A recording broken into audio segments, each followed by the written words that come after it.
Selamat malam Sobat Pemasyarakatan. Izin memperkenalkan diri, Taruna Madya, nama Reza Gragus Samadani, STB 541 Program Studi Bimbingan Masyarakat kelas B. Di sini saya akan memperjelaskan mengenai Rumah Tahanan Negara.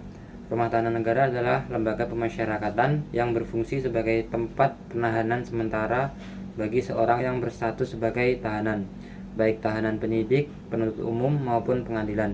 Rutan merupakan bagian dari sistem peradilan pidana yang berperan penting dalam memastikan bahwa hak-hak tahanan tetap dihormati sebelum adanya putusan hukum yang berkekuatan tetap.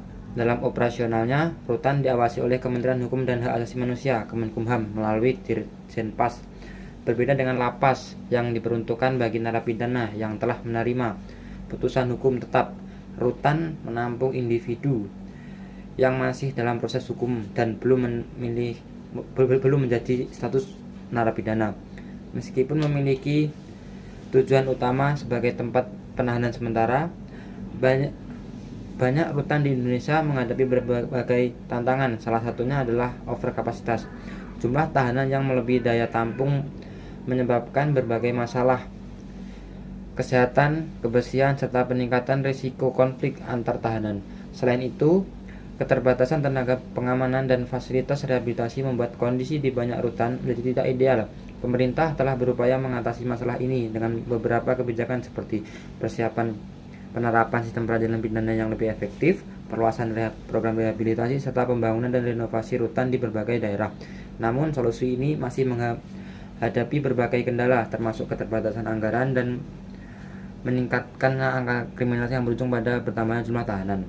Selain aspek fasilitas dan keamanan, perlindungan hak asasi bagi para tahanan di rutan juga menjadi perhatian penting. Menurut prinsip dalam sistem pemasyarakatan, setiap tahanan berhak mendapatkan perlakuan yang manusiawi, termasuk akses terhadap pelayanan, kesehatan, makanan yang layak, serta kesempatan untuk mendapatkan pendampingan hukum.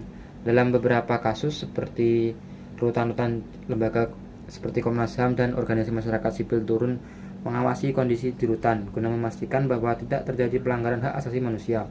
Lebih jauh, mendominasi sistem pemasyarakatan seperti penggunaan teknologi dalam pengelolaan data lembaga pemasyarakatan, data tahanan, dan penguatan program pembinaan berbasis edukasi serta keterampilan menjadi langkah yang diperlukan untuk meningkatkan kualitas layanan di rutan. Dengan perbaikan yang berkelanjutan, diharapkan rutan dapat menjalankan fungsinya dengan lebih baik, tidak hanya menjadi tempat penahanan sementara, tetapi juga sebagai bagian dari sistem yang mendukung keadilan dan pemasyarakatan yang lebih manusiawi. Nah, itu beberapa masalah yang ada dalam rutan. Namun ada pula manfaat-manfaat dari rutan ataupun inovasi yang ada dalam rutan tersendiri, yakni menjadi tempat tahanan. Jadi apabila seorang tahanan tersebut belum memasuki lapas atau masih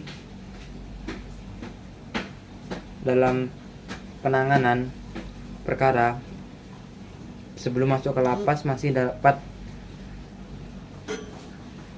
mendapatkan pembinaan lebih lanjut.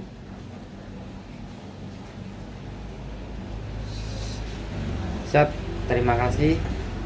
Mungkin itu saja yang dapat saya sampaikan mengenai uraian singkat Rumah Tahanan Negara. Apabila ada kurang dan lebihnya, mohon maaf. Wassalamualaikum warahmatullahi wabarakatuh.